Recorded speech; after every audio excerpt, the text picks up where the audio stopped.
Hello, my name is Alice Rodriguez. I am the Deputy Director of External Affairs for the Authority. I often say that I have the best job at the Authority, and I bet no one could argue because I have this view. This is my favorite thing right here. All of you coming here to learn about high-speed rail, what we're doing, offer your expertise. This is one of those banner days for the High-Speed Rail Authority, and I'm grateful to be a part of it. So thank you all for joining us. Let's see. Today's industry forum was designed to do a few things. First, to update all of you on the substantial progress and significant milestones the program is reaching. Introduce you all to our new CEO, Ian Choudri, who will lay out his vision for the program as we move into new phases. And lastly, and arguably the most important, is to be here with all of you, to meet with you, to engage in conversations. Our team is looking forward to valuable one-on-one discussions where we hope to begin meaningful dialogue on a number of technical topics, hear more about emerging technology trends, and discuss innovative approaches that will help deliver high-speed rail to California. Before we dive into the program, I wanted to thank and acknowledge a few of the dignitaries who've joined us here today. First, I'd like to acknowledge the members of the Authority's Board of Directors. We have Tom Richards, our board chair, has joined us today. I don't see Vice Chair Nancy Miller. Nope. Sorry. Henry Perea, Director Henry Perea, Director Ernie Camacho, and Director Marta Escutia. Apologies for mixing up your names. And let's see, I think that's up. I have a few others I want to acknowledge. Stacy Mortensen, the Executive Director of the San Joaquin Regional Rail Commission, is here. Author Arthur Shokikian. Close enough, Arthur. I feel bad. We know each other and I still messed it up. Executive Director of the High Desert Corridor. We have other VIPs I'm sure that I might have missed, so I apologize. I know we have some members of our Business Advisory Council here with us today, so welcome to you as well. I also need to thank and acknowledge our catering sponsor, Luster National Incorporated, a minority-owned program management firm. They have provided our coffee that was out in the atrium, and they will be catering this afternoon's informal meet and greet. Thank you, Robert Luster. I believe you're out there. Give me a wave. Hey, right there. Thank you. I want to thank Caltrans, who printed our large posters, those directional signs. I think we'd probably still be rerouting through Google Maps if we didn't have those, so thank you to Caltrans. We owe a big thank you to the Department of General Services. The team here at the Maley Complex has been an exceptional partner and helped us prepare for today. I don't know if many of you know this, but the complex is named after the longest serving state employee. Her name was Maley. She was in state service for 79 years. Now, I love my job, but I don't think I have 79 years in me. So sorry, Ian, I don't think I can go that long. Another interesting fact about this facility, when it was completed in 2024, it was the largest all-electric net zero building complex in the United States. They used the latest in sustainable design and building practices, reflecting the same high environmental and sustainability values of California and of our own program. So it's very fitting that we're here today. Let's see, so talking about this building, I wanted to pause for just a brief safety moment. I want to acknowledge that if there is an emergency, we have emergency exits behind me on both sides of the stage, and then more, of course, located in the back of the auditorium behind you, and then you go straight out the atrium and into the courtyard. We also have designated staff here to perform CPR should those skills be needed. Lastly, I'd like to give you a brief rundown of the day's agenda. At the conclusion of this opening session, we'll open our Meet the Primes networking room located in room 158. Our one-on-one meeting sessions will begin, and from 4:30 to 5:30, we'll host an informal meet and greet in the executive dining area over there across the courtyard. And so with that, I think I'm ready to announce our first speaker and introduce him. Tokes Omashakin was appointed the 4th Secretary of Transportation for the state of California by Governor Gavin Newsom in February of 2022. As Secretary of the State Transportation Agency, CalSTA, he has oversight of 8 state departments, boards, and commissions that combined have more than 42,000 people and a budget that exceeds $30 billion annually. Safety, equity, climate action, and economic prosperity, known as the Core 4, are the top transportation priorities established for the state. And prior to his appointment as Secretary, he was Director of the California Department of Transportation, Caltrans, Where as the chief executive for the department, he managed a $17.5 billion budget and more than 22,000 employees. It is my honor to introduce and welcome Secretary Tokes Omishakin.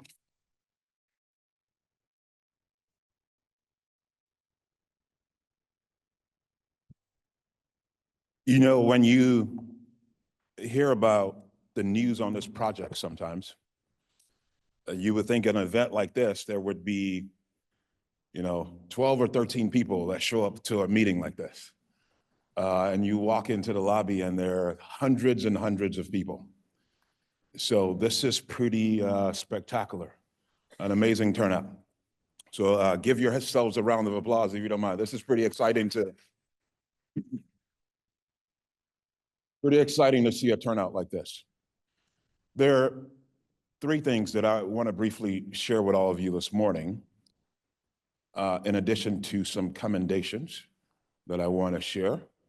But before that, I think it's important to know that we are in really challenging times in this state and in this country.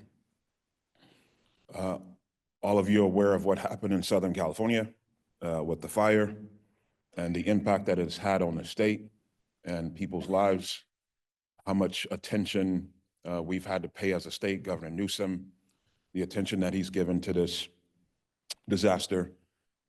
It's broken up a lot of hearts and broken up a lot of homes physically and in so many other ways. So let's keep them, continue to keep the folks in LA and Southern California in our hearts and prayers. But also, I know some of you probably saw the news last night.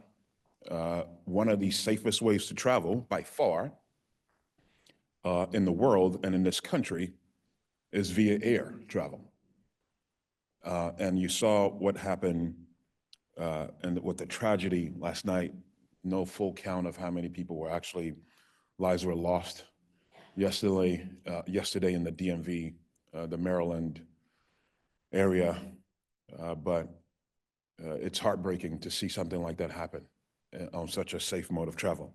So if you don't mind, just a few seconds of a moment of silence before I get into my remarks.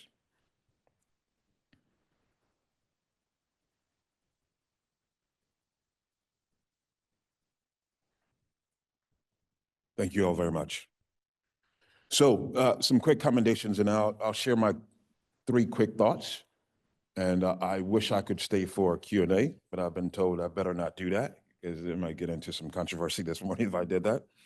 But I want to thank the staff at High Speed Rail for all the work that they've been doing. This project is booming. It's rolling. It's an exciting time to be working on this project. So to the staff that's here, that's present in the room, you guys don't mind standing real quick that work at High Speed Rail? Standing.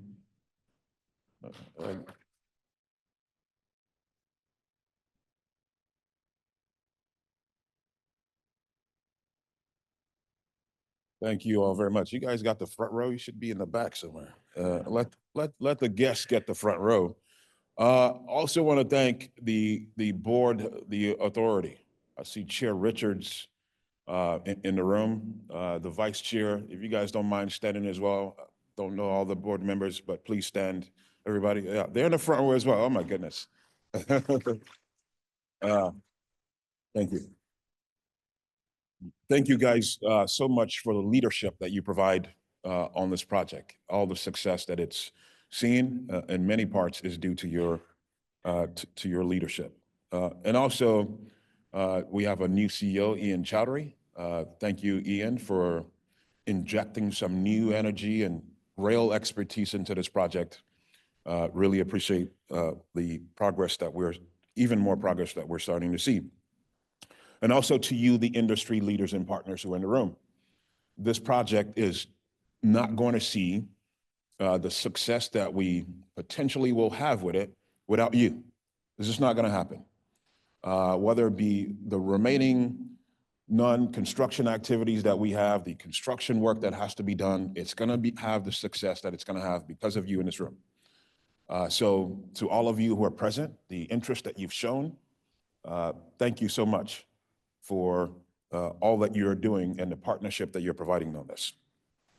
So the three things that I want to share real quick. Number one is commitment. Commitment. And I'll add to that steadfast commitment to this project from the state of California. Governor Newsom is a big part of that commitment. I think everybody in this room knows how much of a challenging time this project has had to get to the stage that it's at today. But without his commitment and steadfast support of this project, we wouldn't have the success that we're having. A couple of years ago, he had to work really hard and do some negotiating with our state legislature to make sure that the $4.2 billion that we needed to get from the Prop 1A funds, that we could get it from the state legislature. He worked really hard behind the scenes and in front of the scenes to make sure that those funds came down. And we were fortunate that state legislature said, yes, let's do it. And we got the $4.2 billion from the state legislature. But beyond that, there have been several grants from the prior federal administration, the Biden-Harris administration, that we had to get support for, that we had to get money for, including a huge grant, one of the largest grants that we've ever received for transportation in the state of California's history, the Fed State Partnership Funds, $3.1 billion in funds from, Secretary Buttigieg and his team.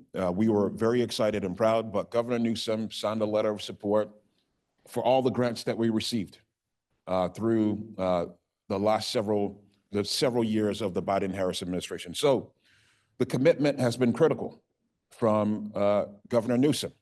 From my office, similar amount of support and commitment, not just letters, not just a lot of talk, but showing up where we need to. When I'm referring to this, I'm talking about CALSTA, the Secretary's office, showing up where we need to provide the support on this project.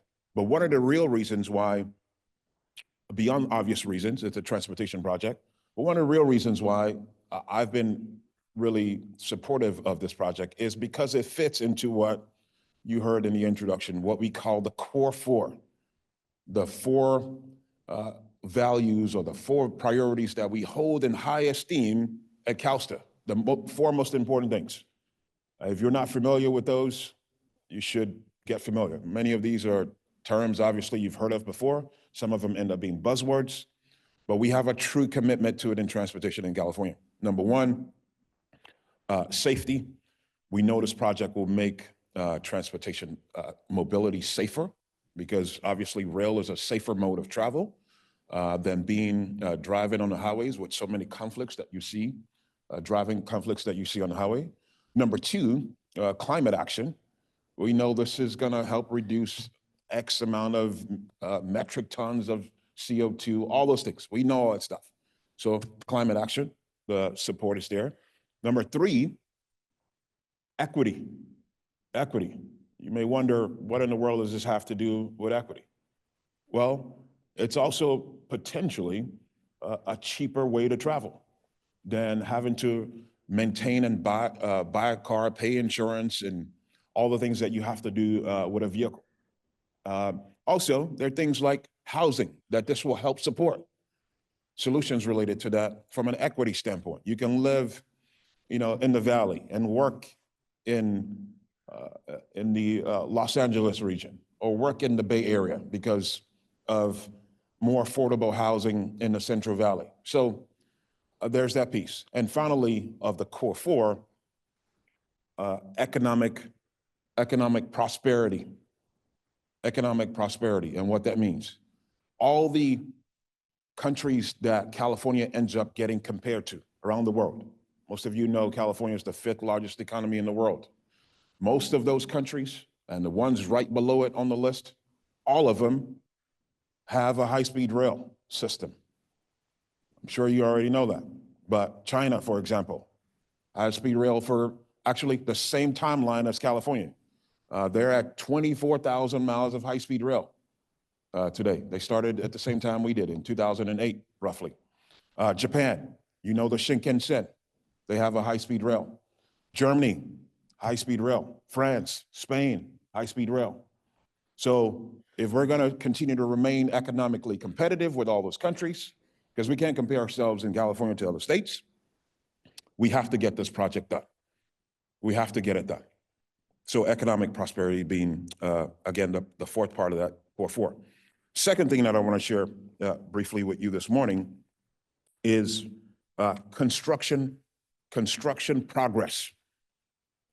Again, if you look at the headlines only, you would say, boy, there's nothing going on this project. Sometimes a lot of controversy around supposedly no progress.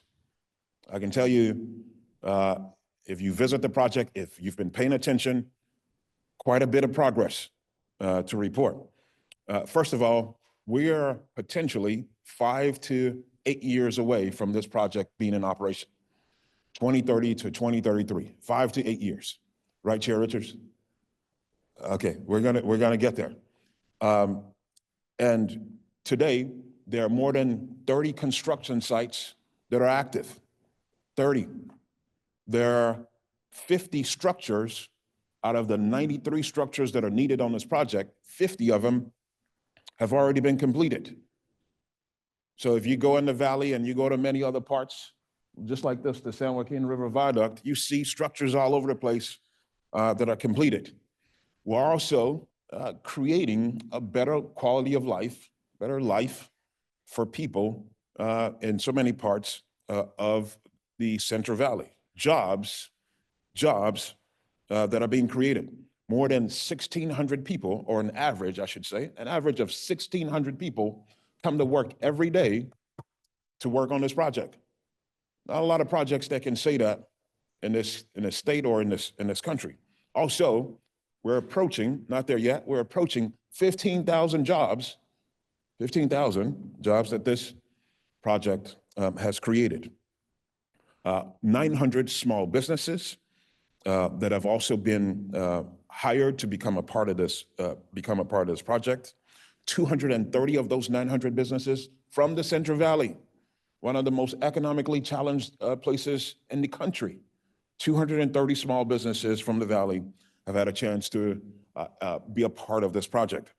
$13 billion we've invested, and it's made a return of investment of $22 billion as well back into the economy. Also, a part of the progress is the environmental documents that many of us have paid attention to for years. We've finally seen some major pieces of that environmental process done.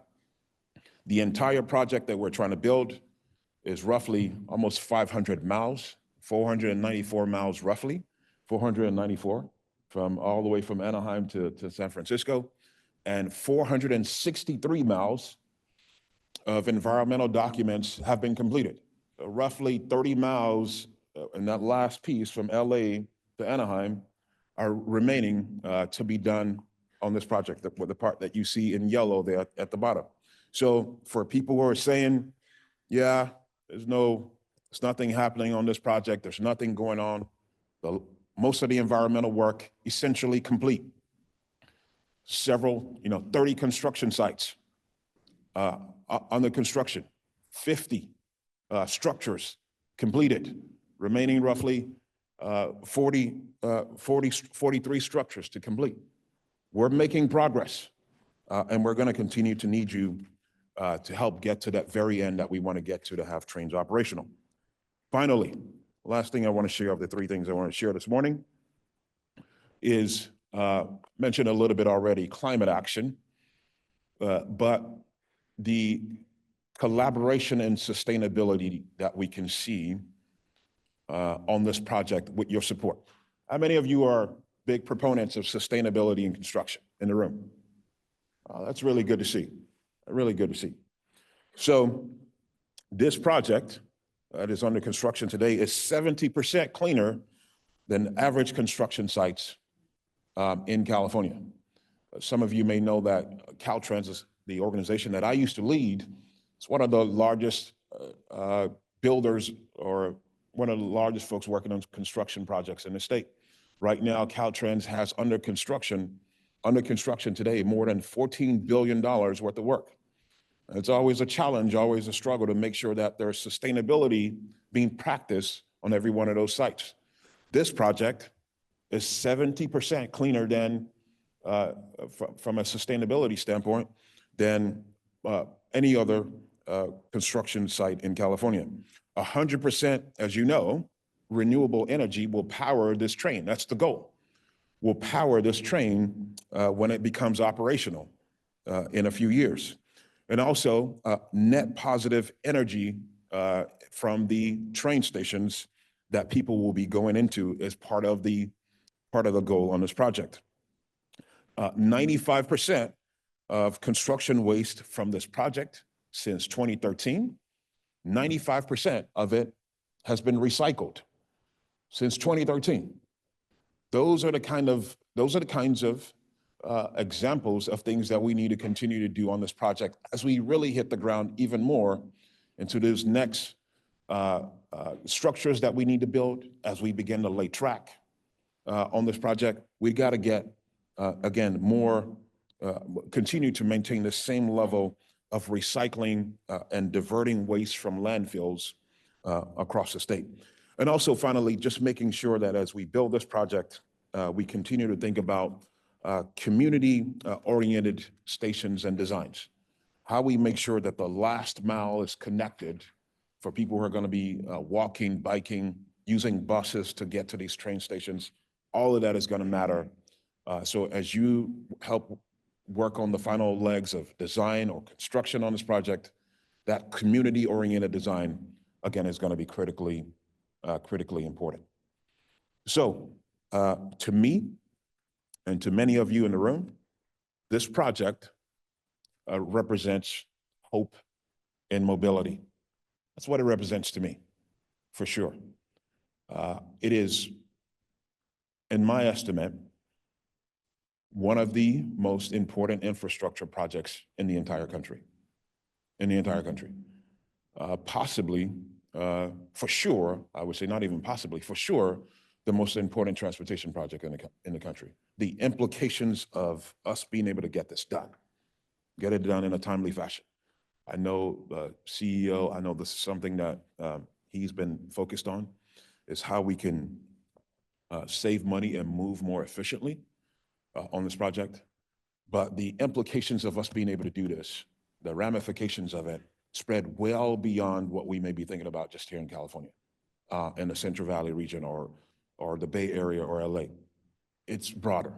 You know, Texas is working on something.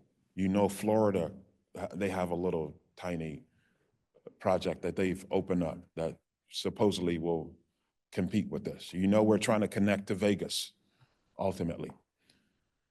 This project, being able to get a train to go over 220, or I should say, to go up to 220 miles an hour, is going to be a game changer on so many fronts. You know this. Let's lock in and be as focused as we can be to get this project to the finish line. Are there challenges ahead? No doubt. Is one of the biggest challenges funding? No doubt. It is. But we're going to continue to work to find ways to come up with innovative funding solutions to keep this project, pardon the pun, on track. So again, thank you for being here this morning. This is an amazing turnout.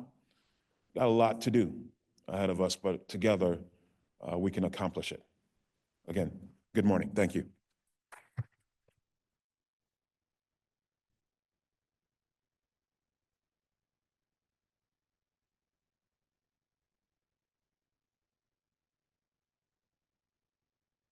Thank you, Secretary Mashakin. I think I can speak for all of us at the authority in saying we appreciate and value your leadership, vision, and guidance as we work to deliver this transformative project of California High-Speed Rail. I'm Peter Whippy. I'm the authority's new Chief of External Affairs. I was appointed just earlier this month, and I'm very much looking forward to working with industry and transportation partners in my new role. Now, the Secretary has described high-speed rail as the backbone of a connected and integrated rail network here in California. And if you haven't had the chance to read over CalSTA's 2024 California State Rail Plan, I highly recommend it. It lays out, among many other things, the foundation of a vision to connect and move Californians throughout the state, outside of the state, and all using a unified system of transit, regional, intercity, and of course, high-speed rail. And all of it in a way that is highly customer-oriented. So coordinated connections, simple fare payments, intuitive schedules. It's a vision that I profoundly hope comes to fruition.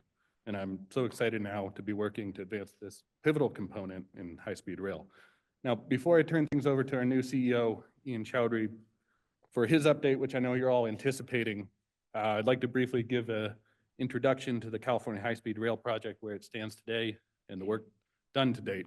So the authority is responsible for planning, designing, building, and delivering an economically viable high-speed train line, linking the major metropolitan areas in Northern and Southern California to sustain the state's long-term mobility and growth.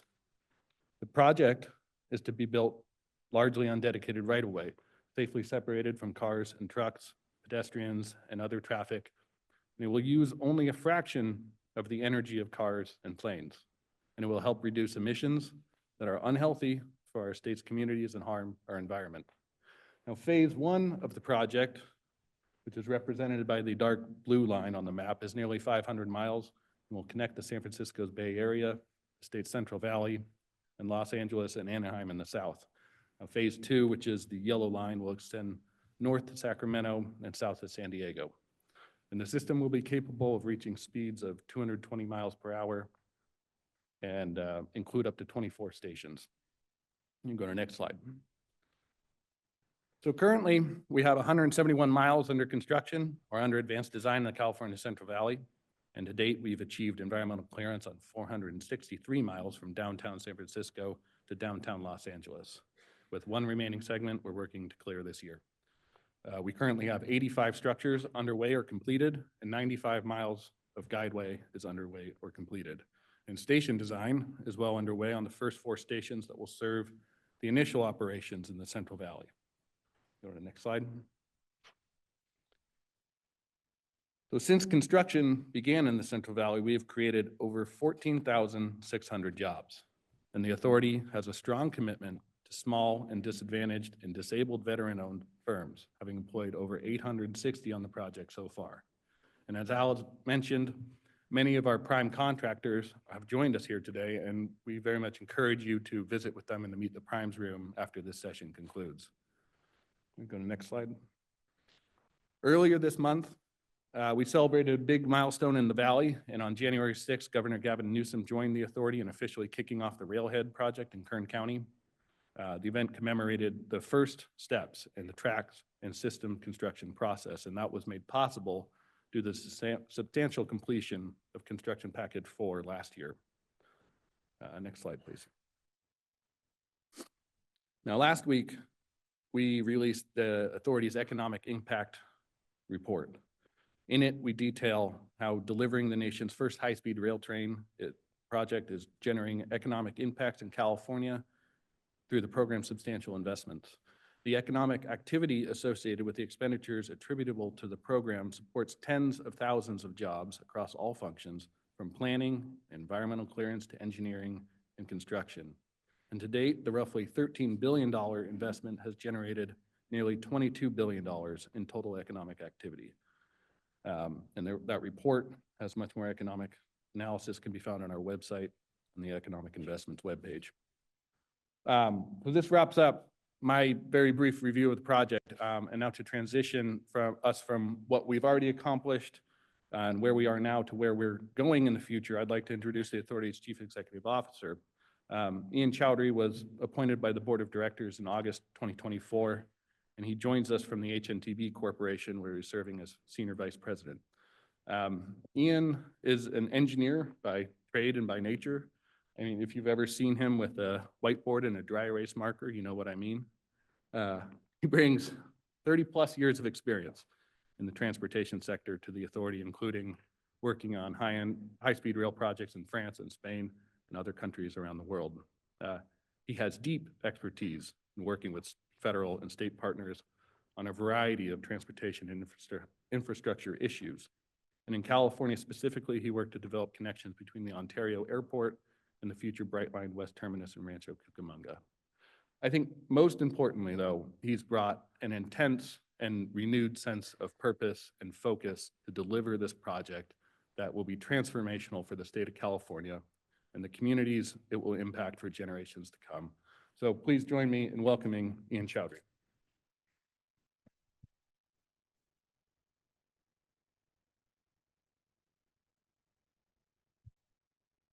Good morning. What an amazing, exciting day today. I'm just impressed with so many people here, and at least 40–50% of you I have met, worked, or have been colleagues with for a long period of time, and very, very nice to see you here again. This is my over little 100 days being at this new position that I've been with California High-Speed Rail Authority. And it's about time for us to engage with all of you to talk about what we have done so far and also discuss what we would like to share our thoughts on what we want to do in the future. So welcome. As the new CEO, coming here about 112 days ago, I can tell you, looking at our workforce, folks working for us today at the authority, our staff, our consultant partners, contractor partners, I can tell you we are deeply, all of us, deeply committed to deliver this project. I share the view of many who are here today that this is not just a transportation project. As Secretary Tokes was talking about, it's also a catalyst of economic growth and prosperity in the regions that are getting connected today through Central Valley, and then later, both to the northern part of the state and in the south. So did I knew what I'm walking into? I did. I stepped into this role knowing very well the path forward would be challenging. It's not going to be easy, but we are definitely going to work together to make it happen. The project, we know from the beginning, is not a news to anyone, has faced significant challenges from funding, financing, to schedule, and skepticism, and sometimes, I would say, undue opposition. So in keeping with my training as an engineer, who has worked on many complex infrastructure projects, and knowing the challenges we have, here is where I have spent my last 4.5 months. We reviewed all the details, what has been accomplished, and we looked at that, what's on the deck, and what's coming next. We have also we took a very hard look at our internal organization, the way we were structured, as we were working for the past since 2013 or 2008. We had conversations, some exciting folks, what we want to do in the future, and the others, what about realigning our expectations with the team. That includes High-Speed Rail Authority state staff, our consultants who have been working with us for many years, and our contractors. And the reason we did that is just to make sure that everyone now understands what will be the path forward, and where will our focus be, which is one simple thing for us to do. Nothing else. Laser focused on building more and getting it delivered sooner, economically, smarter, and faster. And we can do it. It's not complicated. It turned into what it has been because of the reasons we just talked about before. And here is my overall conclusion, that at this stage, this program is at a very critical juncture. The project, as you all know, I've been on the other side in the contracting world before, and I've monitored this project since the inception, it had made painstaking foundational progress to get to where we are today. And now, at this point, it is my observation that it is visible momentum is now going to happen. We are going to move forward. Examples, we talked a little bit earlier. Peter was mentioning about the progress made to date. Of course, environmental clearance is critical, is important. That's the foundational thing for us to go plan, design, and build as we move forward. And also share with you guys that when we hear sometime skeptics saying, oh, well, things like bridge to nowhere. Well, we said we will build 120 miles, and here we are, almost halfway done on the civil construction. Why civil construction was complicated, we all know that. It went through hundreds and thousands of right-of-way acquisitions that enabled us to go build, and then thousands of utilities that we had to get out of the way. That took longer, and this is always the case with the programs of this magnitude. So now, when we are almost halfway done on the 120 mile, 119 mile that we say, we are ready now to start laying tracks. And that's where we want to go. We want to get moving on building tracks so we can start running trains. But in the meantime, while we were doing all these civil structures and constructing grade separations, the impact of those projects is already there. The communities are way safer where we have separated grades between the freight lines that were running through Central Valley. And today, dozens and dozens of grade separations are already completed.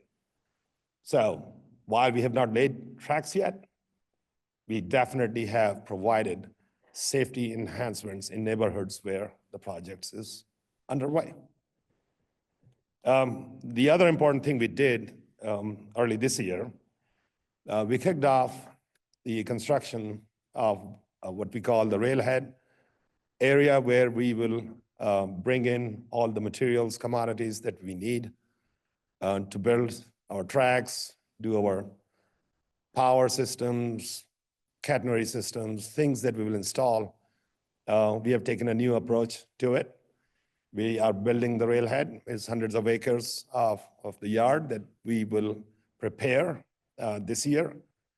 And then we will be bringing in commodities that are generally the same if we buy earlier or we buy through partners from the design build construction industry.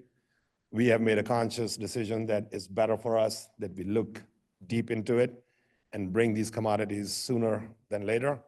So when our partners show up who are going to lay the tracks and build the infrastructure remaining to get the trains running, they don't have to wait. So we will be working to build this laydown area. We were with Governor Newsom that day, and that's laydown area is connected to the BNSF main line.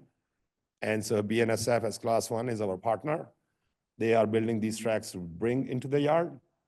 And once they are done, hopefully by July, August timeframe, then we can move on to bring the rails and ballast and concrete ties. We're looking at all these options different than what we were doing before. So that's a big milestone for us because that gets us into motion this year to bring these materials in. So we continue on that path, but we do want to say in this process of reevaluating, we also discussed internally with our team partners to have a new mindset. To make this system a reality, we must be laser focused on the efficient use of very limited resources that we have. What does it mean? That we leverage what we already built, and we also resist to recreate or reinvent the wheels or gold plate things that we don't need to. The reason is very simple. We want the system up and running and connecting communities and moving people sooner, faster. That's our objective now. as the authority leader, we already began overhauling our organization with identifying new talent, individuals who are unafraid of making the decisions that they have to make. They will be empowered and they will be given full responsibility, but along with it is the full accountability we will have in place. So we are overhauling the organization in that way to streamline our operations and improve efficiency and better serve our development partners, builders. We have also restructured authority into a project delivery organization. That's where we are. We're not in operations yet. So we are in construction mode for years. And so we need to focus on the entire organization functions as a project delivery. And we also streamlined processes to make sure there are no overlapping roles in our functions so that we can break the silos if there were any. And here are the areas that we have created new functions. We have established our statewide regional outreach that will pull together all our outreach partners, local, in the communities, stakeholders at the state level, and also our critical third parties that includes Class 1 railroads or power companies or the other utilities that we deal with every day. We have centralized planning and engineering into one function under one roof. So that's where we will be focusing on getting all our upfront work out to the industry. And then third comes the construction. That's also something we looked at and decided to go create a construction department that is completely and fully focused exclusively on getting project built, nothing else. So that will be the construction function. We also established a project controls department that will be looking at all our schedule, cost, budgets, forward and backward, and also monitoring the health of the progress that we are making and economy and the financing all at the same time, and constantly checking on the risks that are upcoming and the trends that we need to track. So there will be a project controls function that will be there. Most importantly, which was very critical for me to observe that, and then we streamlined that process, is the contracts management. Contracts and procurement essentialize the function, and at this point, we are 100% are going to make sure two things. One, consistency is there, transparency is there, and appropriate checks and balances are in place that will exist on every contract, big, small, or at any level that we commit funds, public funds. So that function is now established, and going forward, that's the office that will be taking care of that. Rail operations, our sixth function, that as we come over closer to laying tracks and putting systems in, testing systems, we have now a very clear direction on what the rail operations team will be doing. So now we cannot accomplish these vertical functions that we just talked about without having our support from our finance department, who together will continue with the rest of the team members, making sure our dollars that we are spending go further than what we previously were doing. At the same time, our legal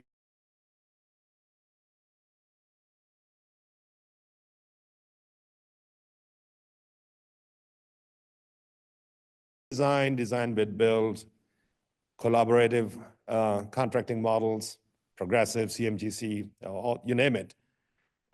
This team is now going to be looking at picking the mechanisms and delivery methodologies in consultation with all of you.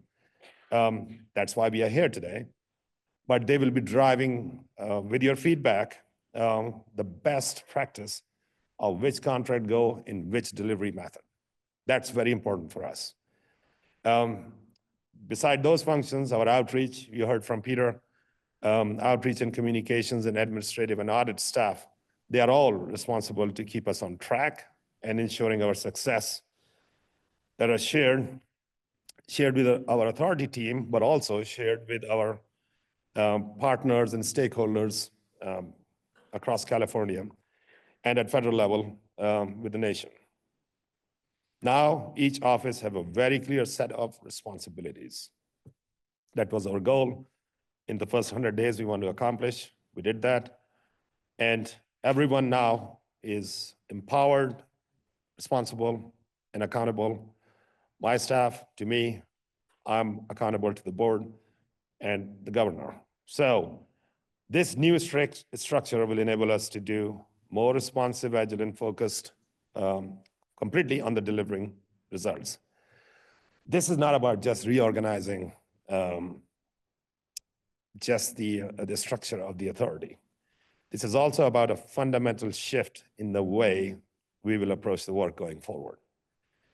My aim remains to move us away from what I just said, siloed, bureaucratic mindset, and towards business-like mind, more result-driven culture. We will run it like a business, and we'll make sure we are investing every dollar wisely. By creating this more streamlined and efficient organizational structure, we aim to create more accountability to incentivize on time and on budget completion as a result. This will enable us to connect the state's major population centers, and we'll talk about that in the new vision, what we are trying to accomplish here, and that's what we want to share with you today.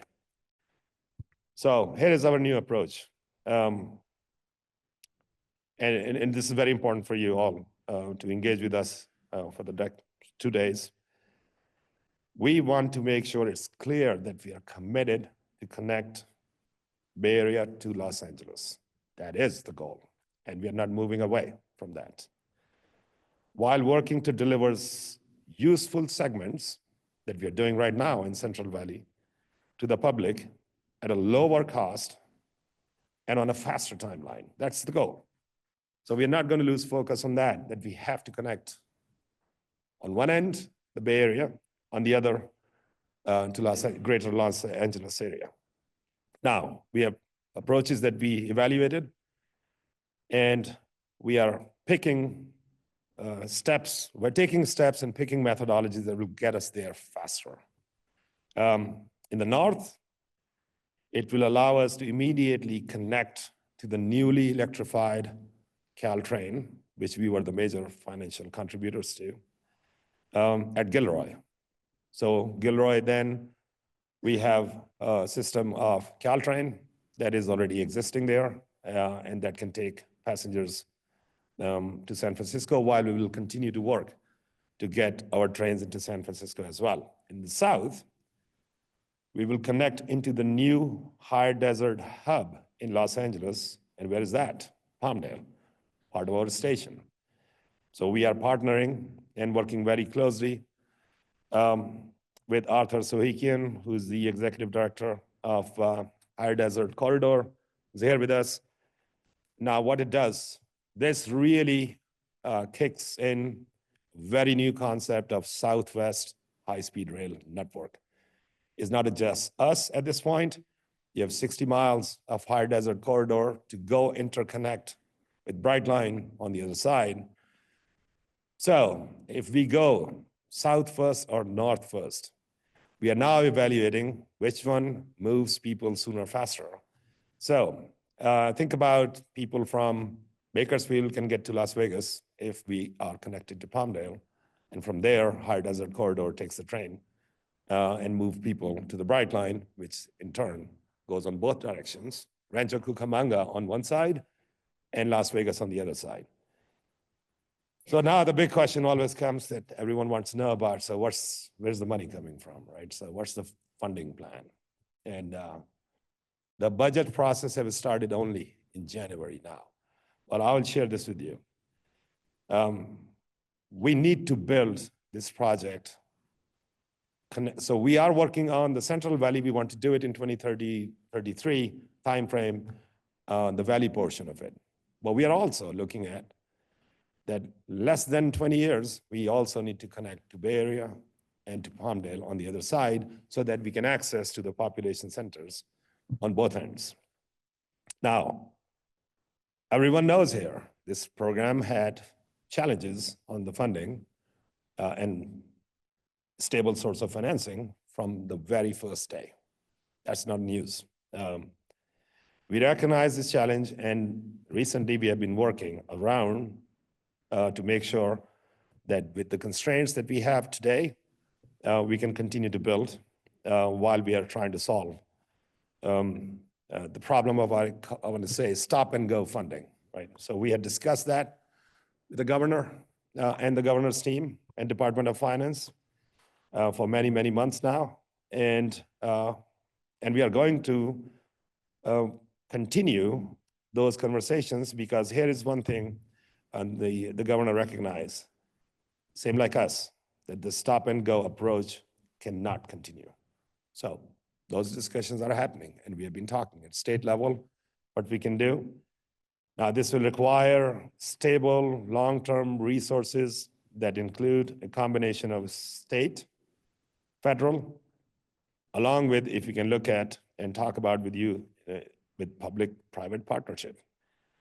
So I'll share that the state recognizes the importance of solving this issue. The process started in January. You know, budget processes take time, but the conversation is there, and we are part of that. We are working with Department of Finance, and we'll continue to engage with the state legislature, federal government. We'll continue to discuss with them as well, and private industry to develop a sustainable funding strategy. To that end, we are happy to be here with you to discuss opportunities to partnership, ideas for better pairing, and leveraging state funding with private financing possibilities for this project. At the same time, we will continue to pursue and encourage an active, responsible funding partnership with federal government. And we're not letting that go. California high-speed rail is a project of, we know that, national significance. I mean, if you think of when it's all done, we say 493 miles of double track. And in some cases, we are having a lot of sidings and stuff. So we are talking about thousands of miles of railroad track that we have to build that once it's all connected on both ends. So events like today, we aim to foster a stronger partnership with all of you, whether in the consulting, construction, tracks, tunneling, public-private partnership, financiers, concessionaires. We would like to have discussions with you today. We are open. We are sharing our thoughts with you. We do want to get your feedback, ideas. If you want to do it openly, great. If you want to do it in one-on-one sessions, that's what we have organized today. So what to expect is that before we break off from this, I would like a moment to share with you the key topics that we are eager to explore and gain your valuable perspective on.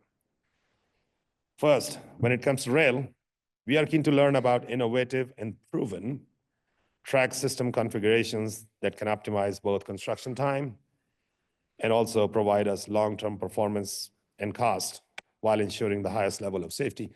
Now, high-speed rail tracks are not new to the industry. They have been built for decades in different parts of the world. So how to lay it faster, efficiently, and safely is what we'll be discussing with you today. It's critical for us. These choices that we are going to make today, how we choose the products and the materials, they will have a lasting impact. If anyone here knows BART system, when you make choices, they will have long-lasting impact. So we want to make smart choices on that. We also want to discuss strategies for meeting Buy America requirements while sourcing cost-effective rail components. And that includes, all sorts of technology stuff, signaling, comms, cables, wires, that are very specific to high-speed rail standards. That's a complex issue, and it will require careful consideration and creative solutions, and we'll be discussing that with you. Additionally, we are interested in exploring methods for enhancing project delivery. I mean, if we just say, hey, we can deliver signaling and traction power in a certain way, we may be choosing civil structures in a different way. So we do want to hear that from you. Let's talk about the construction aspects. We would like to get your perspective. And I think if I ask anyone this question, the answer will be very similar to what I'm going to say. Construction risks. What causes unknown cost implications that we cannot control, or what causes delays? Well, I will say these three items, and then you guys tell me if there is something else I missed. Acquisition of right-of-way on time, knowing what's in the ground, the geotechnical stuff that we generally say, very risky, we don't know, and we run into issues, and getting the utilities out of the way. Those are the three major components. We have been seeing this over and over in 30 years of my career in 20 countries that I've worked on. The problem is identical to that. Every project we do in this country, same question comes, and most of the time, no lessons learned. And we go repeat and bang our head in the wall again and see, oh, this time is going to be different. Never is. So our proactive approach on that is that we will advance as much early works we can for our next civil packages. And early works means provide builders as much information we can on what's in the ground, get all the parcels in the right sequence before track installers and others show up to do civil work. So we don't have, what did they say, cart or 10 carts in front of the horse, right? So let's get the roadblocks out of the way. Then we have all the experience that you guys build, and which is in construction, heavy construction, you get things built faster, while where we get stuck is in those three areas. So we have taken the ownership of that differently. We'll get the utilities out of the way before we do anything else. We will get the right-of-way acquired before we say, hey, come on over, build the house, when we don't know where the land is going to be. So we're not going to do that anymore. And that's on the authority side. We want to hear from your experience, like, there's a lot of advancement in technologies that I'm familiar with, is what we can do to do intrusive, non-intrusive geotechnical investigations. We are looking at, we know mountain ranges on both ends. If we leave Bakersfield, we are in Tehachapi Mountains. There are some fault lines there that we need to look at and investigate. We will do it. We're ready to go. And we would like to get your input how to do it sooner, better, faster. And we are ready to invest in that. Same on the other side, when we are looking at Pacheco Pass to get into San Jose, Gilroy area, we know what are we going through, conservations that are there. We have currently looked at tunneling in a certain way. Well, you may have some ideas to do tunneling differently. Well, there is tunneling technology today, say you can drill a rectangle tunnel. So those are the ideas we would like to get from you guys who have been engaged globally in this business and also nationally. So tunneling for us is another area where we will be deeply taking deep look into methodologies to do tunneling with using the mechanisms and methodologies that are appropriate. We know that if it's a mile-long tunnel, TBM is not an option, or you can use it, but it's a waste of time and waste of money. It's 2 mile, 5 miles, 7 mile, 10 mile. Maybe that makes sense. Those are the kind of things we would like to discuss with you. There might be other methods to excavate and go through the mountains. We know on the northern part, on the southern part, through the Tehachapi ranges, the longest tunnel section we have is just 2.7 miles. It's not complicated.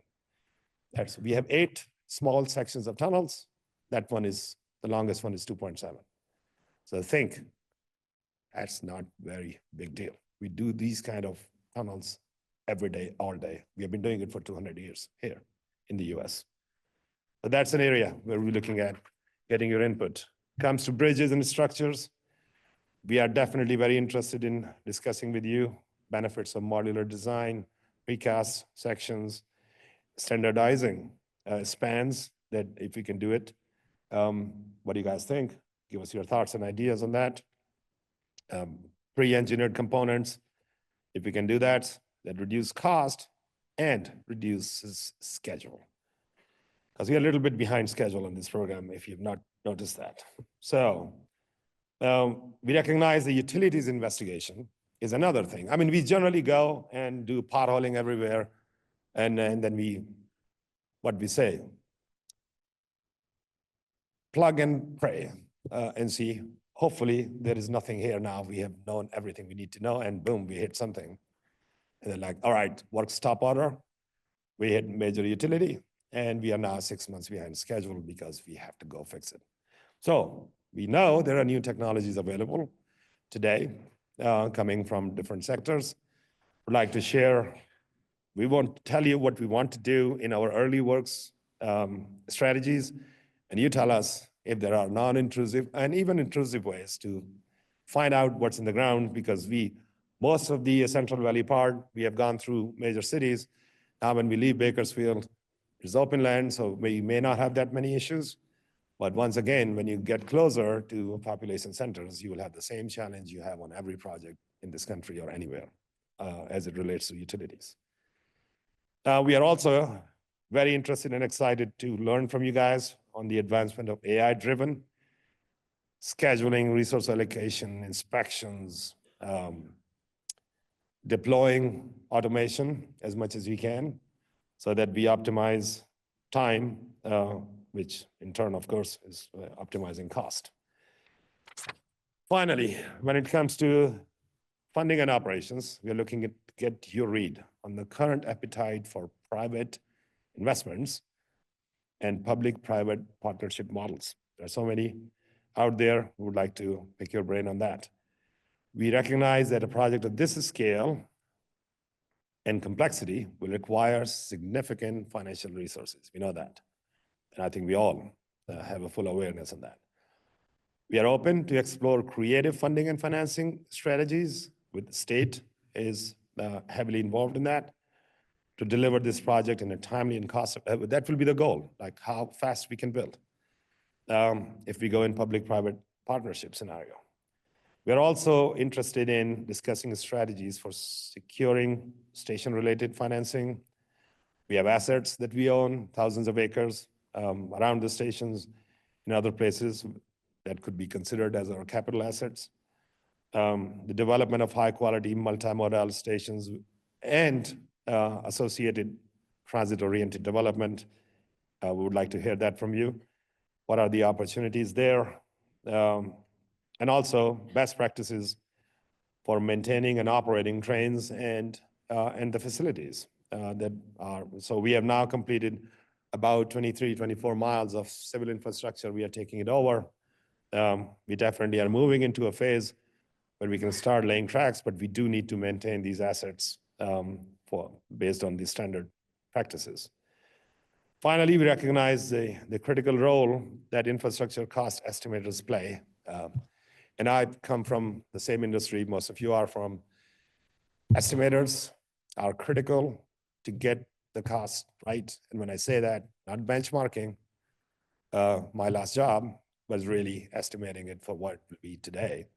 And then you can project it forward to the next 3-4 years if that's the life cycle of the project. So we would like, hopefully we have folks here from infrastructure cost estimation groups. And then that input goes into our mega programs that we would like to develop our own cost estimates for funding and financing reasons.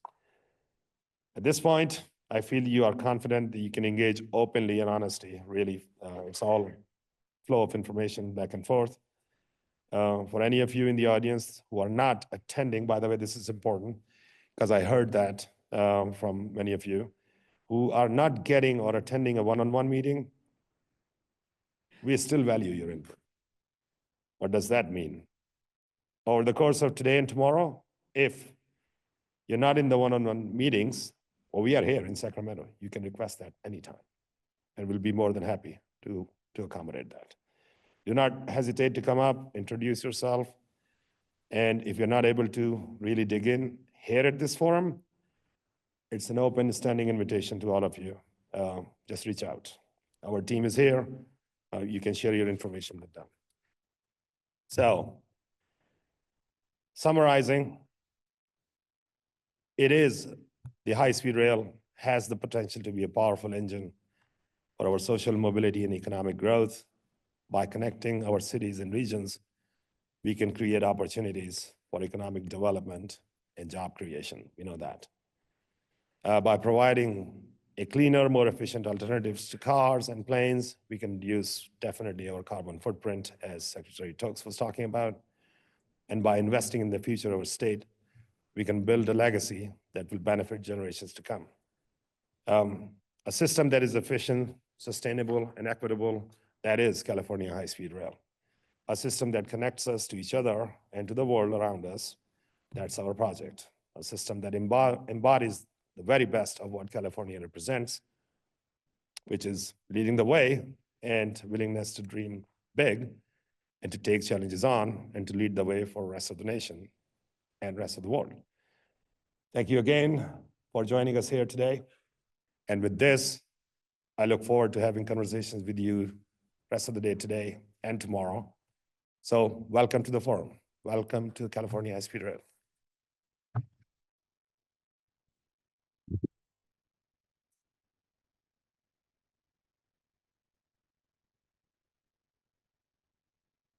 I'm going to just make a few housekeeping items. Sorry. Thank you, CEO Choudri. I know I'm energized to get to work. Okay. Again, a few things to touch on. Just first, as a reminder, we welcome you to check out the Meet the Primes room located in room 158. We have a handful of our primes that are there hosting information tables. We have a statewide and a small business information table. Could somebody stop that video, please? Thank you. We have a statewide and small business information table there. So if you're just getting acquainted with the project or you're new at doing business with the state of California, great place to stop by and get some info. For those of you that are staying through the lunch hour, there's a food court across the courtyard. That's also the location of our meet and greet this afternoon. I also want to say this event, we received over 600 one-on-one meeting requests. We recognize that many qualified and experienced firms did not get a slot this time. CEO Choudri just mentioned that. I wanted to draw your attention out there on the registration tables and in the information tables in the Meet the Primes room. You're going to see a QR code on the tables. If you scan that, it'll link to the process to request a one-on-one. So make that easy for all of you that didn't get one this time. We encourage you to use that. Lastly, I personally want to thank the 120 plus authority team members that are making this event a reality. It's an amazing team. I need to make a special shout out to two amazing women. That's Marie Hoffman and Rachel Wong, the real champions of making this event a success.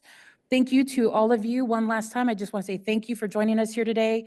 Network, enjoy meeting, making new connections. There's lots of great space to spread out and have those conversations. We hope you enjoy.